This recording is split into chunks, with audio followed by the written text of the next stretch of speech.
नमस्कार दोस्तों, आज की यह वीडियो रामा एकादशी की है। एक समय की बात है, धर्मराज युधिष्ठिर ने भगवान श्री कृष्ण से कहा, हे भगवान, कार्तिक कृष्ण एकादशी का क्या नाम है, इसे करने की क्या विधि है और इसको करने से क्या फल मिलता है, आप मुझे विस्तार पूर्वक बताइए। भगवान श्री कृष्ण बोले, कार्तिक कृष्ण पक्ष की एकादशी का नाम रामा एकादशी है। यह बड़े से बड़े पापों का नाश करने वाली है। अब मैं इसका महात्म तुमसे कहता हूँ, ध्यान पूर्वक सुनो। एक समय की बात है, प्राचीन काल में मुज कुंद नाम का एक राजा था। उसकी इंद्र के साथ भी मित्रता थी और साथ ही यम, कुबेर, वरुण और विभीषण भी उसके मित्र थे। यह राजा बहुत ही धर्मात्मा था, विष्णु भक्त और न्याय के साथ राज करने वाला था। इस राजा की एक कन्या थी जिसका नाम चंद्रभागा था। उस कन्या का विवाह चंद्रसेन के पुत्र शोभन के साथ हुआ था। एक समय शोभन ससुराल आया। उन्हीं दिनों पुण्यदयी रामा एकादशी आने वाली थी। जब व्रत का दिन नजदीक आया, दशमी के दिन राजा ने ढोल बजवाकर सारे राज्य में एक घोषणा करवा दी कि एकादशी को कोई भी भोजन नहीं करेगा। ढोल की घोषणा सुनते ही चंद्रभागा के मन में अत्यंत सोच उत्पन्न हुई कि मेरे पति तो बहुत दुर्बल हैं और मेरे पिता की आज्ञा बहुत कठोर है। अब शोभन को यह चिंता हुई तो उसने अपनी पत्नी से कहा, हे प्रिय, अब क्या करना चाहिए? मैं किसी प्रकार भी भूख सहन नहीं कर सकूंगा। ऐसा उपाय बताओ कि जिससे मेरे प्राण बच सके, अन्यथा मेरे प्राण ही निकल जाएंगे। चंद्रभागा कहने लगी, हे स्वामी, मेरे पिता के राज्य में एकादशी के दिन कोई भोजन नहीं करता। यहाँ तक कि हाथी, घोड़ा, ऊंट, बिल्ली, गाय आदि जानवर भी अन्न जल आदि ग्रहण नहीं कर सकते। फिर मनुष्य का तो कहना ही क्या है। यदि आप भोजन करना चाहते हैं तो किसी दूसरे स्थान चले जाइए, क्योंकि यदि आप यहाँ रहना चाहते हैं तो आपको यह व्रत अवश्य ही करना पड़ेगा।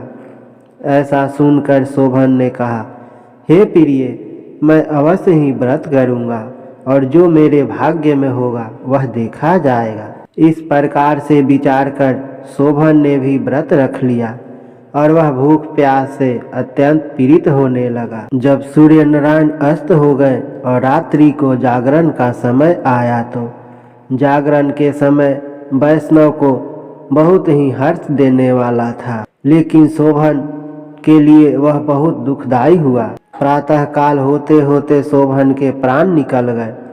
तब राजा ने सुगंधित काष्ठ से उसका दाह संस्कार करवाया, पर चंद्रभागा ने अपने पिता की आज्ञा से खुद को सती नहीं होने दिया और शोभन की अंत्येष्टि क्रिया के बाद वह अपने पिता के घर में ही रहने लगी। रामा एकादशी का व्रत करने के प्रभाव से शोभन को मधुरांचल पर्वत पर धन्य धान से युक्त तथा शत्रुओं से रहित एक सुंदर देवपुर प्राप्त हुआ और वह वहां का राजा हुआ। वह अत्यंत सुंदर रत्न और वैदुर्य मणि जट स्वर्ण के खंभों पर निर्मित अनेक प्रकार की मणियों से सुशोभित भवन में बहुमूल्य वस्त्र, भूषण तथा छत्र एवं चम्र से विभूषित गंधर्व और अप्सराओं से युक्त सिंहासन पर वे ऐसे शोभयामान होता था मानो दूसरे इंद्र विराजमान हो। एक समय मुचकुंद नगर में रहने वाले एक सोम शर्मा नाम के ब्राह्मण तीर्थ यात्रा करते हुए घूमते फिरते उधर जा निकले और उसने शोभन को पहचान लिया कि यह तो राजा का जमाई शोभन है और वह उसके निकट गया। शोभन ने भी उसे पहचान लिया और अपने आसन से उठकर उसके पास आए और प्रणाम करके उसके कुशल होने का प्रश्न किया। ब्राह्मण ने कहा, राजा मुचकुंद और आपकी पत्नी कुशल है, नगर में भी सब प्रकार से सब कुशल है, परंतु हे राजन, हमें आश्चर्य हो रहा है आपको यहाँ देखकर। आप अपना वृत्तांत कहिए कि ऐसा सुंदर नगर जो किसी ने कभी ना देखा हो, ना सुना हो, यह आपको कैसे प्राप्त हुआ? तब शोभन बोला कि कार्तिक कृष्ण की रामा एकादशी का व्रत करने से मुझे यह नगर प्राप्त हुआ, परंतु यह स्थिर है, यह स्थिर हो जाए ऐसा उपाय कीजिए। ब्राह्मण कहने लगे, हे राजन, यह स्थिर क्यों नहीं है और कैसे स्थिर हो सकता है, आप बताइए, फिर मैं अवश्य ही वह उपाय करूँगा। शोभन ने कहा, मैंने इस व्रत को श्रद्धा रहित होकर किया था, अतः यह सब कुछ अस्थिर है। यदि आप मुचकुंद की कन्या चंद्रभागा को यह सब वृत्तांत कहें तो यह स्थिर हो सकता है।